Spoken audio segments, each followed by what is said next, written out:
Hello. Okay, जल्दी से अगर कोई एक बच्चा सिर्फ वेरीफाई कर दे कि आप मुझे सुन भी पा रहे हैं और स्क्रीन भी आपके लिए जो है वो क्लियर है, so that we can start.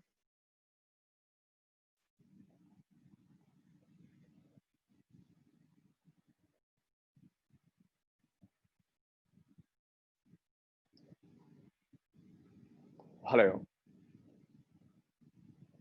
क्या आप लोग मुझे सुन पा रहे हैं क्लियरली?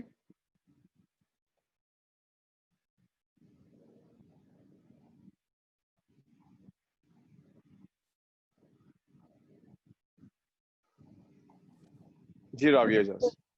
यस सर, आपकी आवाज क्लियर। आवाज आ रही? सही, ठीक। अच्छा देखिए, हाँ, लास्ट टाइम हम बात कर रहे थे थिननेस फार्मूला की। हमने थिननेस फार्मूला जो है वो डिस्कस किया। थिननेस फार्मूला डिस्कस करने के बाद हमने जो है वो combination of lenses basically main topic था जो हमने लास्ट टाइम डिस्कस किया, जहां पर हमने कॉम्बिनेशन ऑफ लेंसेज दो तरह के देखे, when lenses are at distance, और दूसरा हमने देखा था लेंसेज इन कांटेक्ट। ठीक। हाँ, ये वो दो टॉपिक थे जो हमने लास्ट टाइम डिस्कस किए। आज हम जो है वो इन टॉपिक्स के जो है वो न्यूमेरिकल्स करेंगे और आखिर के 10 मिनट में हम टेस्ट जो है वो रिव्यू कर लेंगे। अच्छा, अब क्योंकि मैं बार बार एक बात बताता हूँ, क्योंकि एकेड में कैलकुलेटर अलाउड है as far as aptitude test of any is concern. वहां पर तो मेरे ख्याल से कैलकुलेटर अभी भी शायद अलाउ ही होगा, तो फिर वो न्यूमेरिकल कुछ भी दे सकते हैं। इससे मैं प्रेफर करता हूँ कि बुक का हर न्यूमेरिकल आप जो है वो प्रैक्टिस कर लें। और अगर आप किसी और इंजीनियरिंग इंस्टीट्यूट का टेस्ट देंगे तो शायद वहां पर कैलकुलेटर अलाउ नहीं होगा। इसी वजह से मेरी कोशिश ये भी होती है कि जब हम न्यूमेरिकल सॉल्व करें तो हम उसे विदाउट कैलकुलेटर भी सॉल्व करने की कोशिश करें। खासतौर पे इससे बता रहा हूँ क्योंकि आज जो न्यूमेरिकल हम सॉल्व करेंगे ना, क्योंकि थिननेस फॉर्मूला में सब कुछ रेसिप्रोकल है, 1/, है। तो वहां पर एलसीएम लेना, उसको सिंप्लीफाई करना हमारे लिए जो है बड़ा क्रिटिकल या क्रूशियल हो जाएगा। तो दो चीज हमें जरूर आनी चाहिए, एक हमें एलसीएम लेना आना चाहिए, दूसरा हमें जो है वो नंबर्स को मल्टीप्लाई करना आना चाहिए। अब मल्टीप्लाई करने का इससे पहले मैं कोई काम शुरू करूं, दो बातें सीख लीजिए। देखिए, अगर आपसे कहा जाए कि आपने एलसीएम लेना है 1/2, अगर मैं इसको सबसे एंड में ही लिख दूं यहां पर, लेट्स से अगर आपको एलसीएम लेना हो 1/2 का और 1/15 का, तो देखिए सबसे आसान तरीका ये है कि अगर आप एलसीएम में अपना टाइम जाया नहीं करना चाहते तो आप डिनोमिनेटर्स को मल्टीप्लाई कर दीजिए और न्यूमरेटर में एक्सचेंज करके लिख दीजिए। एक्सचेंज इन द सेंस के पहले 2 था तो 15 आ जाएगा, फिर 15 था तो 2 आ जाएगा। अब ये हमारे पास बन जाएगा क्या, 17/30। ये एक तरीका है। अच्छा, अब शायद आप बोले सर इसमें तो इसके अलावा कुछ पॉसिबल ही नहीं था। अगर मेरे पास नंबर लिखे हुए होते 1/4 एंड 1/, लेट्स से 16, अगर आप यहाँ पर एलसीएम लेना चाहें तो आप एलसीएम लेके देख लीजिए, वो 16 ही आ जाएगा। लेकिन फर्ज कर लें आप एलसीएम नहीं लेना चाह रहे तो आप क्या करें, आप इस 4 को और 16 को मल्टीप्लाई करके लिखें, न्यूमरेटर में ऑल्टरनेट लिख देंगे एक्सचेंज करके, 20/16 to 4 इज 64। आपका एंड रिजल्ट जो है वो सेम आना है। ये एक तरीका है। दूसरा तरीका आप शायद यहाँ पर इतना वैलिड ना हो, जब हम क्लास में न्यूमेरिकल सॉल्व कराते थे वहां बच्चों को कहते थे कि आप 1/4 निकाल लीजिए। तो 1/4 तो आप में से मेजोरिटी को याद होगा क्वार्टर है, यानी 0.25। 1/16 बहरहाल जो है वो मेहनत वाला काम होगा। ठीक। तो वो मेथड अब यहाँ पर इतना वैलिड नहीं है। यहाँ पर हमारे पास दो ऑप्शन है, या तो आप एलसीएम ले लीजिए या फिर आप दोनों डिनोमिनेटर को मल्टीप्लाई करके लिखें, न्यूमरेटर में एक्सचेंज करके लिखें। एक छोटी सी बात अगर आप जल्दी से बता दें, अगर मैं आपसे कहूं कि मुझे मल्टीप्लाई करना है लेट्स से 42 को 25 से, अगर आप इसे क्विकली मल्टीप्लाई करना चाहें तो मुझे क्या करना चाहिए? कोई भी अगर अपना ओपिनियन देना चाहे। मैं बेसिकली वेट कर रहा हूँ। देखिए, एक तरीका तो वही है, वो तरीका ये वाला है, 42 रखेंगे, 25 रखेंगे और फिर मल्टीप्लाई करेंगे। 5 2 is 10, 5 4 is 20, 1 was carried, 2 2 4 2 4 8। तो मेरे पास जो है वो 1050 जो है वो आंसर आ जाएगा। एक तरीका ये वाला है। दूसरा तरीका आप क्या कर सकते हैं, देखिए अब ये आपकी अपनी मर्जी है। मैं बार बार एक बात कहता हूँ, जो क्विक मैथ्स होती है, जो अरिथमेटिक होती है, वो रूल नहीं है, वो पर्सन टू पर्सन वेरी करती है। हो सकता है जो तरीका मुझे आसान लगता हो वो शायद आपके लिए जो है वो सबसे ज्यादा मुश्किल या हार्ड नट टू क्रैक साबित हो जाए। हम क्या कर सकते हैं, देखें 42 इंटू 25 है ना, मैं अगर इसको ये कहूँ कि ये बेसिकली लिखा हुआ है 40 प्लस 2 इंटू 25, ठीक है। तो जब आप 40 को 25 से जो है वो मल्टीप्लाई करेंगे तो 1000 आएगा, 2 को 25 से करेंगे तो 50 आएगा, मेरा आंसर 1050 आ जाएगा। मुझे ऐसे मल्टीप्लिकेशन जो है वो आसान लगती है। अगर आपको ये मेथड समझ में नहीं आता तो आप जो एक कन्वेंशनल मेथड है, जो एक प्रॉपर मेथड है, आपको वो पता होना चाहिए। चैप्टर 10 में हम जितने न्यूमेरिकल सॉल्व करेंगे वहां पर मेरा ख्याल है यही दो चीजें हमें आनी चाहिए। एक तो रेसिप्रोकल्स जो है, जो एलसीएम लेने वाला काम है, वो आना चाहिए। दूसरा नंबर्स को मल्टीप्लाई करना, क्योंकि अगर आप एलसीएम नहीं लेंगे तो आप डेफिनेटली डिनोमिनेटर्स को मल्टीप्लाई कर रहे होंगे, ठीक। क्योंकि मेरा भी सारा फोकस है वो लेट्स से एनईडी के लिए, मेजॉरिटी का भी जो है वो एनईडी पे ही होगा, तो हम कैलकुलेटर यूज कर रहे होंगे। लेकिन अगर कोई बगैर कैलकुलेटर करना चाहे तो उसे ये दो काम जरूर आने चाहिए। अगर आप इस क्वेश्चन नंबर 1 को देख लें तो इसमें लिखा हुआ है an object 4 centimetre toll. So 4 centimeter tall means this is the height of object is placed near the axis of thin converging lens. If the focal length of the lens is 25, this is the value of f. Where will the image be formed? Where will the image be formed means you need the value of q. And what will be the size of image? That means that you need height of image. शायद आपको याद है कि इस question में basically एक value जो है वो मिसिंग है, बुक के अंदर मिसिंग है, वो है ऑब्जेक्ट डिस्टेंस। तो जब हम क्लास में क्वेश्चन सॉल्व करवाते थे तब ऑब्जेक्ट डिस्टेंस जो है वो 33.3 सेंटीमीटर जो है वो कंसिडर कर लेते थे। मेरा ख्याल है इससे जो है वो बुक वाला आंसर आ जाएगा। याद रखिएगा एप्टीट्यूड में अगर ऐसा हो गया तो question is incomplete. Question is incomplete. आप अपनी मर्जी से कोई भी वैल्यू नहीं इस्तेमाल कर सकते। देखिए मैंने ये काम अभी तक जितने चैप्टर्स मैंने आपको पढ़ा है ना, मुझे अगर गलत याद नहीं पड़ता तो मैंने दूसरी दफा किया है। एक दफा मैंने किया था चैप्टर नंबर 9 के क्वेश्चन नंबर 7 में।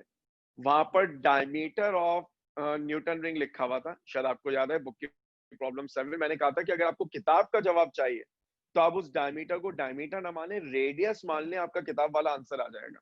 लेकिन मैंने सॉल्व डायमीटर से ही किया था जैसा किताब में लिखा हुआ था।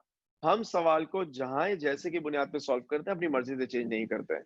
तो जो मैं P33.3 ले रहा हूं, अगर कोई मासूम बच्चा ये परेशान बैठा है कि सर ये कैसे पता चला कि 33.3 है, तो ये ऐसे पता चला है कि मैंने जो है वो रिवर्स इंजीनियरिंग की, जो किताब का आंसर था उसकी मदद से P निकाला हुआ है। क्योंकि अब बात जो है वो पुरानी है, अगर मेरी याददाश्त सही साथ दे रही है तो 33.3 इज करेक्ट वैल्यू। अब आप करेंगे क्या?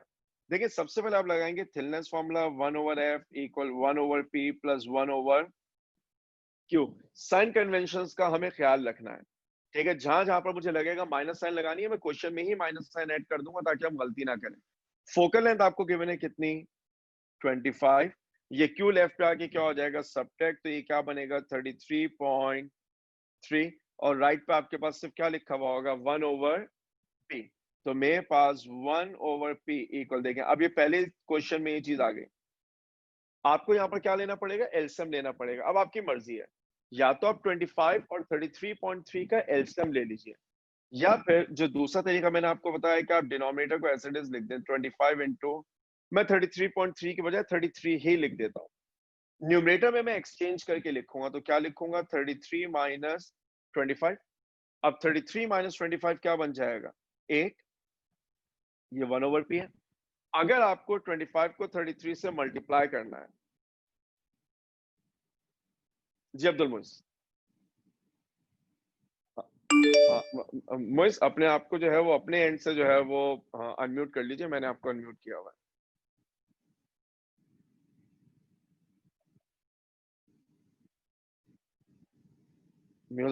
मोइज आपको मेरी आवाज आ रही है? क्योंकि आपका हैंड रेज हुआ है, मैं आपको अनम्यूट कर रहा हूँ, लेकिन आप ओके फाइन। मोइज जब क्वेश्चन करेंगे तब हम देख लेंगे। अभी आपको 25 और 33 को क्या करना पड़ेगा? मल्टीप्लाई। मल्टीप्लीकेशन आपकी चॉइस है, आप जैसे से मल्टीप्लाई करना चाहें। फिलहाल आप जो है वो कैलकुलेटर जो है वो इस्तेमाल कर सकते हैं, अगर आप वो इस्तेमाल करें, वरना मैं जिस तरह मल्टीप्लाई करता हूँ मैं बता देता हूँ।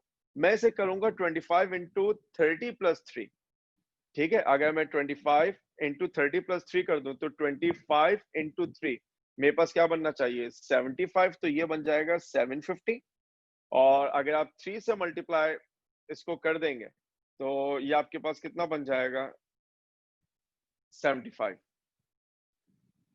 तो तकरीबन जो है वो 825 के करीब करीब मेरी अप्रोक्सीमेशन से आंसर आ रहा है। यानी जब मैं P निकालूंगा तो वो बनेगा 825/8, यानी मेरा आंसर 100 के करीब करीब आएगा। अब मैं अपने ऑप्शंस देखूंगा, अगर मुझे ऑप्शंस में नजर आया P इज, लेट्स से जो 4 ऑप्शंस मुझे गिवन है वो ऐसे गिवन हो, P is 70 centimetre, 90 centimetre, 100 centimetre, 150 centimetre. तो अब जो नियरेस्ट अप्रोक्सीमेशन मेरे पास बनेगी वो क्या बनेगी, 100 सेंटीमीटर ही बनेगी। ठीक, ईकेट के लिए प्रिपेयर कर रहे हैं, कैलकुलेटर अलाउड है, मेरे ख्याल से इतनी मेहनत की नीड भी नहीं है। मैंने सिर्फ एक रफली आइडिया दे दिया है कि अगर आप बगैर कैलकुलेटर के सॉल्व करना चाहेंगे तो आप सॉल्व करेंगे कैसे। अब अगर आप क्वेश्चन नंबर 2 को देखें, a convex has a focal length of 10 centimetre, आपको क्वेश्चन में जो है वो फोकल लेंथ गिवन है। Determine the image distance when an object is placed at front following distances from the lens. आपको f गिवन है, आपको ऑब्जेक्ट डिस्टेंस की मल्टीपल वैल्यूज गिवन है। ऑब्वियसली एमसीक्यूज में क्वेश्चन आएगा वो इतनी सारी डिस्टेंसेस नहीं देंगे, किसी एक से जो है वो सॉल्व कर लेते हैं। लेट्स से मैं सॉल्व करता हूं आखिरी वाले से। क्यों?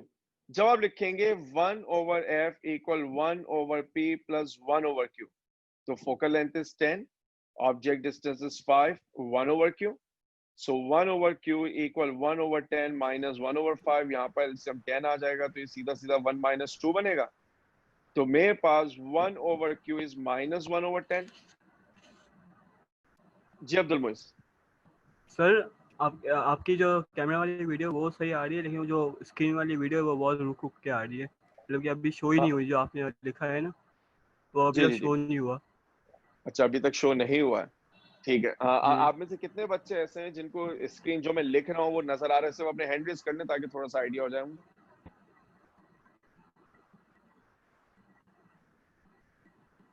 हाँ, मुझे मेरा ख्याल है आपके शायद से इंटरनेट कनेक्टिविटी का थोड़ा सा इशू है, क्योंकि आपने अनम्यूट भी जो है वो तकरीबन 5 से 6 मिनट बात किया। एक मैंने बड़ी कोशिश अच्छा। की थी उस वक्त आपको अनम्यूट कर दूं, तो थोड़ा सा जो है वो अपने या तो मीटिंग दोबारा ज्वाइन करके देख लें, या इंटरनेट कनेक्टिविटी का इशू हो तो थोड़ी सी अपनी प्लेस जो है वो चेंज करके देख लीजिए, शायद हालात बेहतर हो जाए। एनीवेज, मेरे पास क्यू की वैल्यू आ जाएगी -10 सेंटीमीटर। अब देखें ये क्वेश्चन बड़ा आसान सा था, इसे लिखने का एक खास रीजन है। देखें वो रीजन क्या है, इस बात को जो है वो समझ लीजिए कि इस बात का जो है वो रीजन क्या है। अगर ये क्वेश्चन एग्जाम में आया एप्टीट्यूड में, और मुझे एफ दिया गया 10 और मुझे पी दिया गया 5 सेंटीमीटर, और मुझे ऑप्शंस दिए जाएं, option A 10 centimetre, option B 5 centimetre, option C 3 centimetre, option D -10 centimetre, मैं तो इस क्वेश्चन को सॉल्व ही नहीं करूंगा। मैं क्यों इस क्वेश्चन को सॉल्व नहीं करूंगा? क्योंकि मुझे नजर आ रहा है कि जो ऑब्जेक्ट है वो फोकल लेंथ के अंदर रखा हुआ है।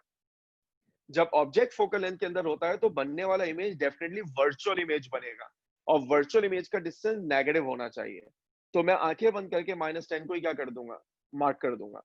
सिर्फ मैंने क्वेश्चन इस वजह से सॉल्व किया है कि आप इस बात को समझ पाएं कि जो थिन लेंस फॉर्मूला का न्यूमेरिकल आता है, मेरा मशवरा ये होगा कि क्वेश्चन पढ़ने के बाद पहले अपने ऑप्शंस देखिए। कभी कभार आपका ऑप्शन आपको सही जवाब बता देगा, कभी कभार आपका ऑप्शन जो है वो आपको सही जवाब ऐसे बता देगा। जैसे ये क्वेश्चन था, इसमें सारे डिस्टेंसेस पॉजिटिव है सिवाय -10 के। ठीक, और मुझे पता है कि ऑब्जेक्ट फोकल लेंथ के अंदर है। इसी तरीके से इसका अगर मैं कोई एक पार्ट और देखूं, और अब हम बगैर लिखे उसे सॉल्व करने की जो है वो कोशिश करें। For example, focal length is 10, object distance is 20। मुझे सॉल्व करने की नीड ही नहीं है। क्यों? क्योंकि जब ऑब्जेक्ट जो है वो 20 पे रखा हुआ है, इसका मतलब object is placed at 2f। अगर ऑब्जेक्ट 2f पे रखा है तो इमेज भी कहां पे बनना चाहिए, 2f पे। मैं बगैर सॉल्व किए बता सकता हूं कि अगर p की वैल्यू 20 है तो q की वैल्यू भी क्या आनी है, 20 आनी। क्यों 20 आनी? क्योंकि फोकल लेंथ इज 10। मेरा ख्याल है कि मेरी बात जो है वाज़ेह हो रही होगी कि जब आपके पास थिन लेंस का क्वेश्चन आएगा, क्वेश्चन पढ़ने के बाद बेहतर होगा अपने ऑप्शंस देखिए। कभी कभार आपके ऑप्शंस जो हैं वो आपको सही जवाब दे देंगे। अगर मैं सिर्फ एक क्वेश्चन इसी वाले का सॉल्व करूं और जवाब आपको ना बताऊं, जवाब आप मुझे बताइएगा, तो सिर्फ क्वेश्चन जो है वो सुनिएगा। फर्ज करें मुझे बताया जाए कि इस क्वेश्चन में फोकल लेंथ एक लेंस की 10 सेंटीमीटर है। मेरे पास जो ऑब्जेक्ट है वो ऑब्जेक्ट मैंने रखा हुआ है लेट्स से 18 सेंटीमीटर पर, ठीक। आपसे कहते हैं कि बताएं इसका इमेज कहां पर बनेगा। अब अगर मुझे इमेज में ऑप्शंस दिए जाएं और मुझे इमेज डिस्टेंस के लिए ऑप्शन दिए जाएं 10 centimetre, option A is 10 centimetre, option B is 15 centimetre, option C is 20 centimetre, option D is 28। बल्कि मैं एक काम करता हूं, मैं इसको 28 नहीं लिखता, क्योंकि अगर आप कैलकुलेट कर लेंगे तो शायद आंसर ना है। मैं लिख देता हूं Q इज ग्रेटर देन 20। अगर आपसे कहा जाए इसका जवाब क्या हो सकता है, अब आपके पास 15 सेकंड है, अगर 15 सेकंड में कोई जवाब देना चाहे तो वो बिल्कुल जवाब दे सकता है।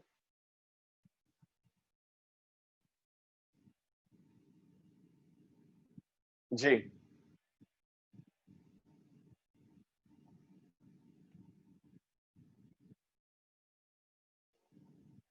ताकि आप तमाम बच्चे मुझे सुन पा रहे हैं और क्वेश्चन देख पा रहे हैं।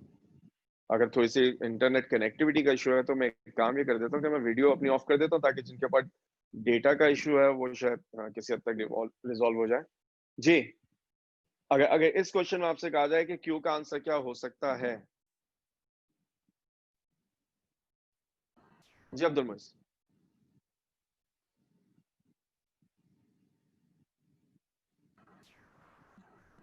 जी Abdul Moiz. Sir D D है। इसका आंसर डी होगा। देखिए डी क्यों होगा, मेरा अपना ख्याल है कि बहुत सारे बच्चे ई वाले बच्चे माशाल्लाह से बड़े शार्प होते हैं अरिथमेटिक में, बहुत सारे जवाब तक पहुंच गए होंगे लेकिन शायद बताना नहीं चाह रहे। देखें, फोकल लेंथ कितनी गिवन है आपको 10, ऑब्जेक्ट डिस्टेंस कितना गिवन है 18। अगर मैं 2f निकाल लेता तो 2f कितना आता 20, p जो है वो 18 है, इसका मतलब है object is placed between f and 2f, and we know that when object is placed between f and 2f image will form beyond 2f। Beyond 2f का मतलब है इमेज डिस्टेंस को लाजमी तौर पे 20 सेंटीमीटर से ज्यादा होना चाहिए। तो ये जो आखिरी ऑप्शन डी है ना, यहाँ पे एग्जैक्ट आंसर लिखा हुआ होगा। मैंने क्योंकि अभी रन टाइम पे कैलकुलेट नहीं किया हुआ कि वो आंसर जो है वो क्या होना चाहिए, इसलिए मैंने यहाँ पे सिर्फ ग्रेटर देन 20 लिख दिया कि हर वो ऑप्शन जो ग्रेटर देन 20 होगा वो यहाँ पे वैलिड होगा। तो इस तरीके से भी सोचिए, यही यही एप्टीट्यूड है जो आपने डेवलप करना है कि आप क्वेश्चन देख के भी अंदाजा लगा सकें कि सही जवाब आएगा क्या। वरना 4 नंबर के लिए न्यूमेरिकल सॉल्व करना तो हर बच्चे को आता है। अगर आप इस सवाल को भी 3 मिनट लगा के सॉल्व करेंगे तो ये कारनामा नहीं है, ये अचीवमेंट नहीं है। आपका एप्टीट्यूड ये डेवलप होना चाहिए कि आप क्वेश्चन देखें और क्वेश्चन देख के आपको आइडिया हो जाए कि हाँ इसका जवाब ऐसे निकाला जा सकता है। ठीक, हाँ मुझे उम्मीद है कि मैं अपनी बात जो है वो समझा पा रहा हूँ, वरना भी आगे और न्यूमेरिकल सॉल्व कर रहे हैं। देखिए अगर आप क्वेश्चन 3 को देखें, two converging lenses of focal length 40 centimeter and 50 centimeter are placed in context. What is the focal length of this lens combination? What is the power of the combination in diopters? शायद आपको last class से याद हो कि dioptre का मतलब क्या था कि जब आप लेंस की फोकल लेंथ को मीटर में रिप्रेजेंट करते हैं तो उसकी जो पावर होती है वो डायोप्टर्स कहलाती है। क्योंकि लेंसेज इन कांटेक्ट है तो 1/f equal 1/f1 plus 1/f2। f1 का मतलब हो जाएगा 40, f2 का मतलब हो जाएगा 50। सॉल्व करने के लिए मैंने आपसे क्या कहा, या तो एलसीएम ले लें या आप इन दोनों को डायरेक्ट मल्टीप्लाई करके लिख दें। तो मैं एक काम करता हूं, मैं एलसीएम नहीं लेता, मैं डिनोमिनेटर को मल्टीप्लाई कर देता हूं, न्यूमरेटर में एक्सचेंज करके लिख दें। तो 50 प्लस 40 क्या बन जाएगा 90। अगर आप 40 को 50 से मल्टीप्लाई करेंगे तो 4 इंटू 5 इज 20 और ये दो जीरोस एज इट इज आ जाएंगे 1/f। तो मेरे पास f का आंसर क्या आ जाएगा 2000/90। मैं इसको डिवाइड करने के चक्कर में पढ़ूंगा ही नहीं। अगर मैं आपकी जगह हूं, मैं ये क्वेश्चन सॉल्व कर रहा हूं तो अब मेरी नजर सबसे पहले जाएगी ऑप्शंस के ऊपर कि मुझे ऑप्शंस क्या गिवन है। Let's say 15.8 centimetre, let's say मैं सिर्फ अभी फोकल लेंथ की बात कर रहा हूं, 19 centimetre, 20.2 centimetre and let's say 30 centimetre. मैं बगैर डिवीजन के बता सकता हूं कि इसका आंसर जो है वो ऑप्शन सी होना चाहिए। डेफिनेटली आप भी बता सकते हैं क्यों। अगर ये लिखा होता 2000/100 तो आंसर एग्जैक्टली 20 आ जाता। अगर मैं इसको ये कहूं कि 2000 ओवर 100 होता तो आंसर एग्जैक्टली क्या आता? 20। क्योंकि डिनोमिनेटर 100 से थोड़ा छोटा है तो जो आंसर है वो 20 से थोड़ा बड़ा आना चाहिए। तो 20 से थोड़ा बड़ा क्या बनेगा? 22.2। मैं इसको क्या कर लूंगा? मार्क कर लूंगा। और ये मेरे लिए जो है वो फोकल लेंथ होगी। ऐसे तमाम न्यूमेरिकल जिनमें आपके पास दो ऑप्शंस होते हैं, अगर फर्ज कर लें मेरे पास 22.2 है और अब यहाँ पर कॉमा के साथ जो है वो कोई पावर लिखी हुई है और हर क्वेश्चन में पावर की वैल्यू डिफरेंट है, हर क्वेश्चन में पावर की वैल्यू डिफरेंट है, तो फिर मुझे पावर निकालने की नीड ही नहीं है क्योंकि C22.2 एक ही ऑप्शन है। तो दूसरा ऑप्शन डेफिनेटली उसके साथ क्या होना चाहिए? सही होना चाहिए। मुझे मुझे उम्मीद है कि आप मेरी बात समझ पा रहे हैं। हम इसकी पावर निकालते हैं। देखिए, अगर मैं इसकी पावर निकालना चाहूं तो वो क्या होगी? 1/f। मैं काम करता हूं 1/22.2 इज अ टफ आस्क। मैं क्या करता हूं 1/20 निकाल लेता हूं खाली। अच्छा, अगर मैं 1/20 निकालूं तो मेरे पास क्या आंसर आना चाहिए? देखिए, अगर 1/2 होता तो 0.5 आता। ठीक है, और अगर ये 1/20 है तो ये क्या बन जाएगा? 0.05। लेकिन ये आपके पास सेंटीमीटर इनवर्स है। पावर आपको चाहिए डायोप्टर में। डायोप्टर में निकालने के दो तरीके हैं, या तो मैं फोकल लेंथ को पुट ही मीटर में करूं तो 5 आंसर आ जाएगा। ये खास तौर पे क्यों लिख रहा हूं? अगर मेरे पास डायोप्टर पावर सेंटीमीटर इनवर्स में और मुझे मीटर इनवर्स में चाहिए तो याद रखिएगा डिवाइड बाय 100 नहीं होगा बल्कि क्या होगा? मल्टीप्लाई बाय 100, क्योंकि ये इनवर्स की कैलकुलेशन है। क्योंकि जब हम क्लास में थ्योरी में न्यूमेरिकल सॉल्व कराते थे, बच्चा पावर निकालता था 0.05 सेंटीमीटर इनवर्स। हम कहते थे डायोप्टर में कन्वर्ट को, तो उसके दिल में पहला ख्याल आता था सर सेंटीमीटर को मीटर बनाने के लिए 100 से डिवाइड करते हैं। आपको ये याद रखना है कि यहाँ पर आपके पास ये इनवर्स है, तो कन्वर्जन के लिए 0.05 को 100 से डिवाइड नहीं बल्कि मल्टीप्लाई बाय 100 करेंगे तो आप वेरीफाई कर सकते हैं कि आपका एग्जैक्टली 5 आंसर आ जाएगा। लेकिन अब सबसे इंपॉर्टेंट बात, असल फोकल लेंथ थी 22.2, मैंने निकाली है 20 से, तो मेरा आंसर 5 नहीं आएगा, 5 से ज्यादा भी नहीं आएगा, 5 से क्या आएगा? कम आएगा। ठीक, अगर आप ऑप्शन में देखेंगे तो मेरा ख्याल है 4.5 डायोप्टर के करीब जो है वो इसका आंसर होना चाहिए। आपको ये अप्रोक्सीमेशन जो है वो आनी चाहिए। मैं बार बार एक बात कह रहा हूँ, ई कैट वालों को तो अगर वो एनईडी के लिए प्रिपेयर कर रहे हैं तो अप्रोक्सीमेशन पे नहीं, एग्जैक्ट कैलकुलेशन पे जाना है, बिकॉज कैलकुलेटर इज अलाउड। अगर आप क्वेश्चन नंबर 5 को देखें, उससे पहले एक काम करें, क्वेश्चन नंबर इनफैक्ट 4, पहले क्वेश्चन 4 देख लें। क्वेश्चन नंबर 4 बेसिकली जो है वो कॉम्बिनेशन ऑफ लेंसेज का न्यूमेरिकल है और इस दफा आपसे क्या कह रहे हैं? What is the distance between the lenses. इसका मतलब कॉम्बिनेशन ऑफ लेंसेज है when lenses are at distance. एक फोकल लेंथ कितनी गिवन है? मैं इसको f1 कह देता हूं। is placed in front of a converging lens of focal length 4, इसको मैं क्या कह देता हूं? f2.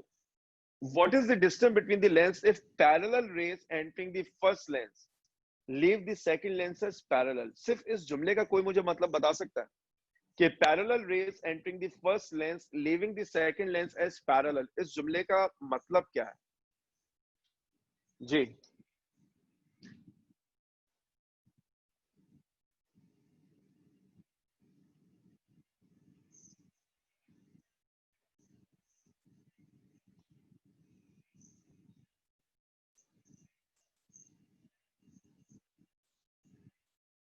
कुछ कुछ भी बता दें। गलत जवाब की पहली बात तो ये कि कोई सजा नहीं है, और दूसरा जवाब ये कोई इतने लंबे डिस्टेंस के ऊपर बैठे पर तो और भी कोई टेंशन नहीं है। जी राबी, सर इसका मतलब है कि पहले लेंस से जो रेस टकरा रही हैं वो पैरेलल है प्रिंसिपल एक्सिस से, और सेकंड लेंस से जब निकल रही हैं तो वो सभी पैरेलल ही है वो प्रिंसिपल एक्सिस। ठीक। और एक मिनट, मरियम कुछ कहना चाह रही है। जी मरियम। तो मतलब ये लेंस कॉम्बिनेशन वाला केस है। हेलो,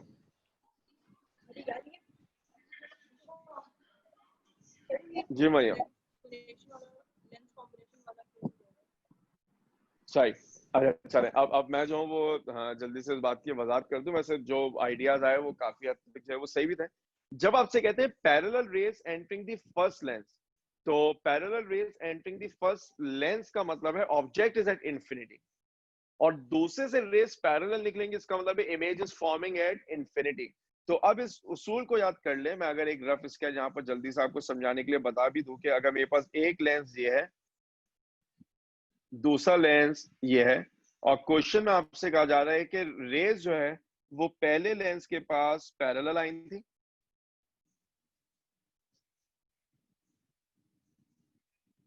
तो कुछ आपके पास केस जो है वो ऐसा बनेगा, ये सब दोनों जो है वो एक दूसरे को इंटरसेक्ट करेंगे कहां पर, प्रिंसिपल फोकस में, कुछ यहां पर। तो इसका मतलब यहाँ जो ऑब्जेक्ट डिस्टेंस होगा वो इंफिनिटी है, ठीक। और ये वाला जो डिस्टेंस है यह हमारे लिए क्या कहलाएगा, Q1। फिर जब ये दूसरे लेंस से गुजरेंगी तो दूसरे लेंस के केस में कुछ ऐसा केस बनेगा, ये रे यहाँ आएगी, ये वाली रे यहाँ पर आएगी, और दोबारा क्या बन जाएंगे, एक दूसरे के पैरेलल बन जाएंगे। इसका मतलब ये हुआ कि अब जो मेरे पास Q2 होगा वो Q2 क्या होगा, इंफिनिटी, और ये वाला डिस्टेंस मेरे लिए क्या कहलाएगा, P1 कहलाएगा। मैं पहले वैसे सॉल्व कर दूं जैसा आप फर्स्ट ईयर थ्योरी में सॉल्व किया करते थे, फिर हम इसका शॉर्टकट भी देख लेंगे। कॉम्बिनेशन लेंसेज का उसूल आपको याद है, image of first lens is basically object for second lens. तो पहले आप थिननेस फॉर्मूला पहले लेंस पे लगा दीजिए, 1/f1 equal 1/p1 plus 1/q1। Values put करें। पहले लेंस की फोकल लेंथ कितनी है, 20, तो यहाँ पर आ जाएगा 20। P1 is infinity, Q1 is unknown.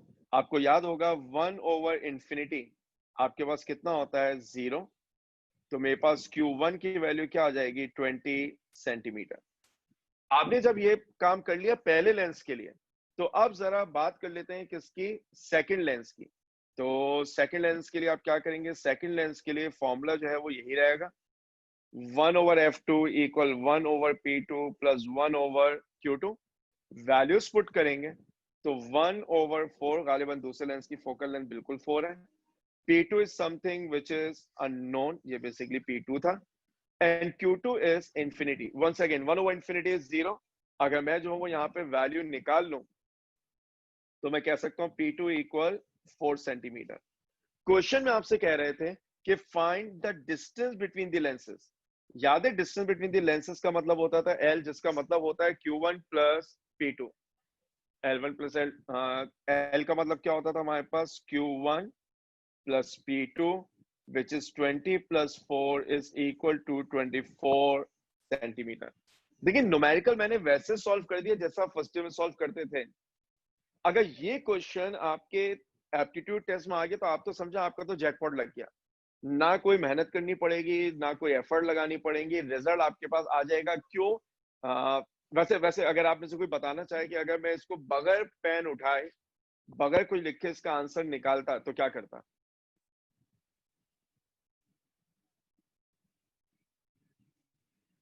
Anas बताना चाह रहे हैं जी। Anas sir F1 plus F2 करता है। F1 प्लस F2 करते हो, क्यों करते हैं?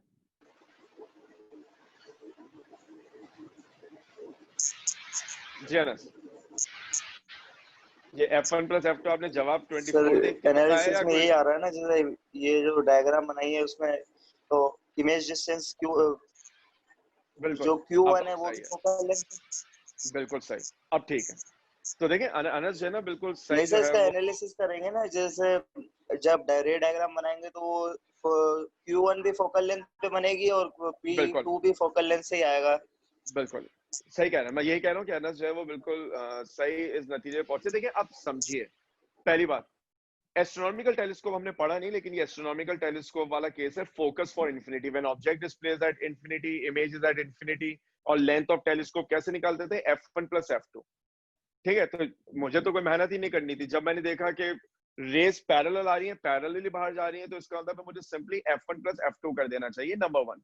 नंबर 2, आपने डायग्राम बनाई, आपको नजर आ रहा है जो Q1 है वो बेसिकली F1 है और जो P2 है वो बेसिकली F2 है, तो ये भी नजर आ रहा है। ठीक है, तो अब एक बात ध्यान में रखिएगा, अगर ऑब्जेक्ट इंफिनिटी पे है तो इमेज डिस्टेंस फोकल लेंथ के बराबर है, और अगर इमेज इंफिनिटी पे है तो ऑब्जेक्ट डिस्टेंस फोकल लेंथ के बराबर है। अब अगर ये क्वेश्चन आएगा तो आपको सॉल्व करने के लिए कोई मेहनत नहीं करनी, आपने दोनों डिस्टेंसेस को, फोकल लेंथ को ऐड कर देना है। यहाँ पे एक जुमला और बता दूं, देखिए इसका मतलब ये हुआ कि मुझे तो इस सवाल पे टाइम लगाने की नीड ही नहीं थी, मैं तो 20+4 करके डायरेक्टली 24 आंसर निकालता।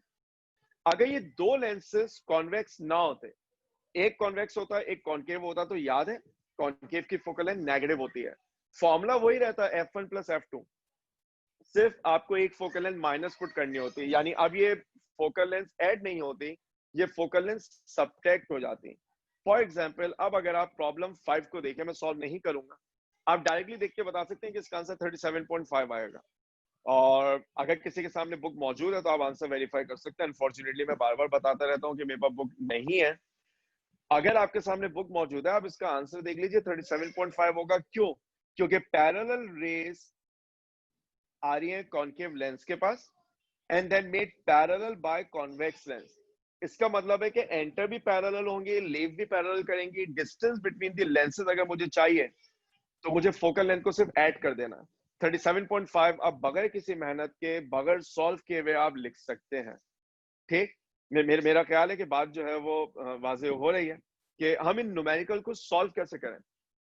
आपकी किताब में जो है वो एक एक क्वेश्चन है, हाँ, गो के मैं नहीं एक्सपेक्ट करता कि एप्टीट्यूड में वो क्वेश्चन आपसे जो है वो पूछा जाए, लेकिन सॉल्व कर लेते हैं। इत्तेफाक से क्वेश्चन मेरे पास सामने मौजूद नहीं, लेकिन अभी आपके पास आ भी जाएगा। लास्ट प्रॉब्लम है, हाँ, चैप्टर नंबर 10 की लास्ट प्रॉब्लम थी कॉम्बिनेशन ऑफ लेंसेज के हवाले से।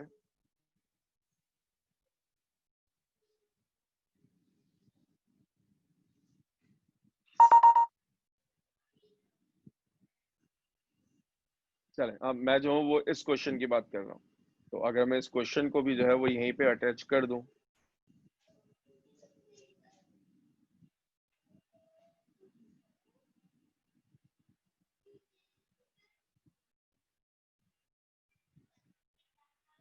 चले, क्वेश्चन जो है वो आपके सामने है। अगर मैं आपको ये मौका दूं कि आप इस क्वेश्चन को कंप्लीट कर दें, तो मेरे ख्याल से अभी 12:41 हो गया, हमारे पास 3-4 मिनट है। मैं टेस्ट जो हूँ वो अगली क्लास में डिस्कस करूंगा। मंडे को आपका टेस्ट होगा, टॉपिक्स होंगे चैप्टर 10 जहां तक हमने आज पढ़ लिया। ठीक है, जहां तक हमने आज पढ़ लिया ये जो है वो आपके टेस्ट टॉपिक्स में जो है वो इंक्लूडेड होंगे। इस क्वेश्चन को सॉल्व करके जल्दी से इसका आंसर बता दीजिए कि क्या आना चाहिए, क्योंकि अगर आपसे सॉल्व नहीं हुआ तो उसके बाद जो है वो फिर मैं सॉल्व कर लूंगा।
क्या हम किसी रिजल्ट तक पहुंचे?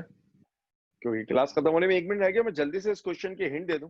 आप में से वो बच्चे जो सॉल्व कर रहे हैं वो बिल्कुल इसे कंप्लीट करें। देखिए क्वेश्चन आपसे क्या है, क्या रहे हैं, two converging lenses are 25 centimetre apart. 25 centimetre apart का मतलब है, फर्ज कर लें ये आपके पास अगर पहला लेंस है और ये आपके पास जो है वो दूसरा लेंस है, दोनों लेंसेज के दरमियान जो डिस्टेंस है वो आपको कितना गिवन है, 25 सेंटीमीटर। इसका मतलब ये वाला डिस्टेंस जो है वो 25 सेंटीमीटर है, जिसको हम एल का नाम देते हैं। Focal length of each lens is 10 centimetre, तो इसकी फोकल लेंथ भी 10 होगी और दूसरे लेंस की फोकल लेंथ भी जो है वो 10 होगी।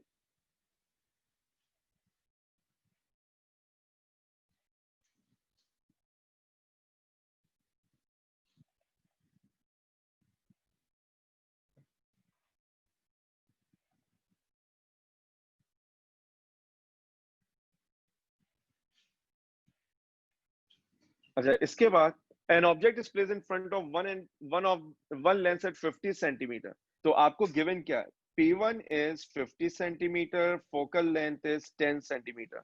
इन दोनों वैल्यूज को इस्तेमाल करके आप पहले वैल्यू निकाल लेंगे किसकी, Q1 की। हमें मालूम है कि जो L होता है वो L बराबर होता है किसके, Q1 प्लस P2। L मुझे क्वेश्चन में 25 गिवन है, मैं Q1 की वैल्यू यहां से निकाल लूंगा, तो यहां से मुझे वैल्यू मिलनी चाहिए किसकी, P2 की। एक दफा आपने P2 निकाल लिया तो अब आप F2 इस्तेमाल करेंगे, P2 इस्तेमाल करेंगे और वैल्यू निकाल लेंगे किसकी, Q2 की। सवाल में क्या कह रहे हैं, find the distance between object and the final image. मुझे ऐसा ख्याल पड़ता है जब मैंने कॉम्बिनेशन ऑफ लेंसेज डिस्टेंस की बात की तो वहां आपको बताया था कि जो distance between object and image है वो कैसे निकलता है, P1 plus Q1 plus P2 plus Q2, क्योंकि Q1 प्लस P2 L के बराबर है, तो P1 प्लस L प्लस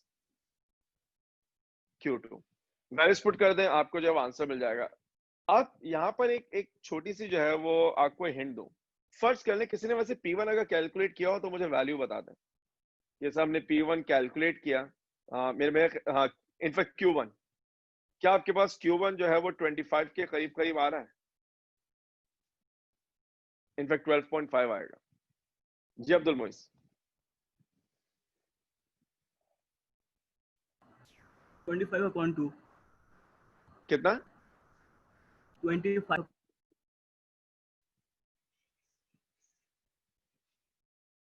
अच्छा देखिए, अब जो मैं हिंट दे रहा था ना वो सुनिएगा। फॉर्मूला है P1 plus L plus Q2। P1 मुझे कितना गिवन है, 50। मैं ये थोड़ा सा कलर चेंज कर लेता हूं ताकि आप रिलेट कर पाए। 50। मुझे L कितना गिवन है, 25। ठीक है, 50 प्लस 25 आपके पास कितना बन जाएगा, 75। अगर मैं अपने ऑप्शंस देखूं और मुझे ऑप्शन में एक ही ऑप्शन ऐसा हो जो 75 से ज्यादा नजर आए तो मैं उसको मार्क कर दूंगा, क्योंकि इसके अंदर जब मैं Q2 ऐड करूंगा तो डेफिनेटली आंसर 75 से ज्यादा आएगा। लेकिन अगर मेरे पास 3 ऑप्शन ऐसे हो जो 75 से ज्यादा है तो अब मेरी मजबूरी होगी कि मुझे Q1 कैलकुलेट करके आंसर निकालना है। ये सारी वर्किंग इस अजम्पशन पर है कि बनने वाला इमेज जो है वो एक रियल इमेज बनेगा।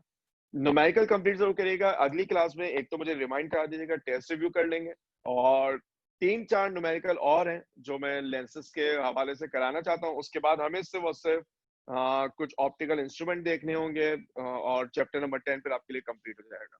तो यहीं से स्टार्ट करेंगे इंशाल्लाह अपनी अगली क्लास में ऑन संडे। हाँ, अगर अगर किसी के घर में कोई क्विक क्वेश्चन है तो आप बिल्कुल पूछ सकते हैं, मैं क्लास खत्म करने से पहले उसका आंसर दे दूंगा। कोई आसान सा सवाल आपने पूछ लिया, और अगर कोई क्वेश्चन नहीं है तो now I will resume on Sunday.